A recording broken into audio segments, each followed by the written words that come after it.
بسم اللہ الرحمن الرحیم۔ السلام علیکم۔ آج ہم بات کریں گے ورٹائگو کی، یعنی چکر آنا، کسی بھی وجہ سے چکر آنا۔ ورٹائگو، چکر آنے پر چیزیں گھومتی دکھائی دیتی ہیں۔ ہمارے باڈی کا بیلنس کان سے کنٹرول ہوتا ہے۔ کان برین کو فیلنگ دیتا ہے کہ جسم بیلنس ہے۔ بعض اوقات ویسٹیبولر نیورائٹس کی وجہ سے بھی یہ خرابی پیدا ہوتی ہے، کیونکہ کان کے اندر سوجن ہو جاتی ہے، ویسٹیبولر کی وجہ سے سوجن ہو جاتی ہے، اور کان میں خرابی کی وجہ سے بھی چکر آتے ہیں۔ اس کی کازز کیا ہیں؟ یہ BPPV کی وجہ سے بھی ہو سکتا ہے، یعنی بینائن پروکسیمل پوزیشن ورٹائگو، اور دوسرا یہ ایکوسٹک نیورومس، یعنی برین میں ٹیومر کا ہونا۔ جب ٹیومر برین میں اپنی جگہ بناتا ہے اور بڑھتا ہے تو ساتھ والی جو وینز ہیں وہ پریس ہو جاتی ہیں، جس کی وجہ سے پرابلم ہوتی ہے۔ یہ ویکنیس کی وجہ سے بھی ہو سکتے ہیں ورٹائگو، چکر کا آنا۔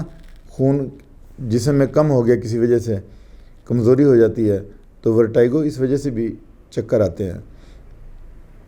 پھر اس کے بعد انیمیا کا ہونا، یعنی خون کی کمی ہونا۔ خون کی کمی کی وجہ سے بھی چکر آتے ہیں۔ پھر سروائیکل اسپونڈیلائٹس کی وجہ سے بھی چکر آتے ہیں، سروائیکل میں پرابلم آ جانا۔ اور fluid imbalance in the brain, brain میں اگر فلوئڈ کا امبیلنس ہو جائے تب بھی چکر آتے ہیں۔ اس کی یہ ساری وجوہات چکر آنے کی وجوہات ہیں۔ ٹریولنگ کی وجہ سے بھی چکر آتے ہیں، اور ایئر پرابلم بھی ہو سکتا ہے، کانوں میں سیٹیاں بجتی دکھائی دیتی ہیں، تو یہ سارے ہائی بلڈ پریشر کی وجہ سے بھی چکر آ سکتے ہیں۔ اب ہم میڈیسن دیکھتے ہیں کہ میڈیسن کون سی ہیں جو ورٹائگو کنٹرول کرتی ہیں۔ سب سے پہلی میڈیسن ہے فاسفورس 30 پوٹینسی میں، یہ صبح کے وقت جن لوگوں کو چکر آتے ہیں۔ دوسری میڈیسن ہے کونیم میک 30 پوٹینسی میں، یعنی حرکت کرنے کی وجہ سے چکر۔ یہ بوڑھوں کے چکروں کے لیے مشہور ہے یہ میڈیسن، کونیم میک، جو اولڈ ایج کے لوگ ہیں ان میں چکر آنے کی میڈیسن ہے یہ۔ اس کے بعد جیلسیمیم 30 ہے، لو بلڈ پریشر کی وجہ سے جو چکر آتے ہیں، جیلسیمیم 30 پوٹینسی میں دینی ہے آپ نے۔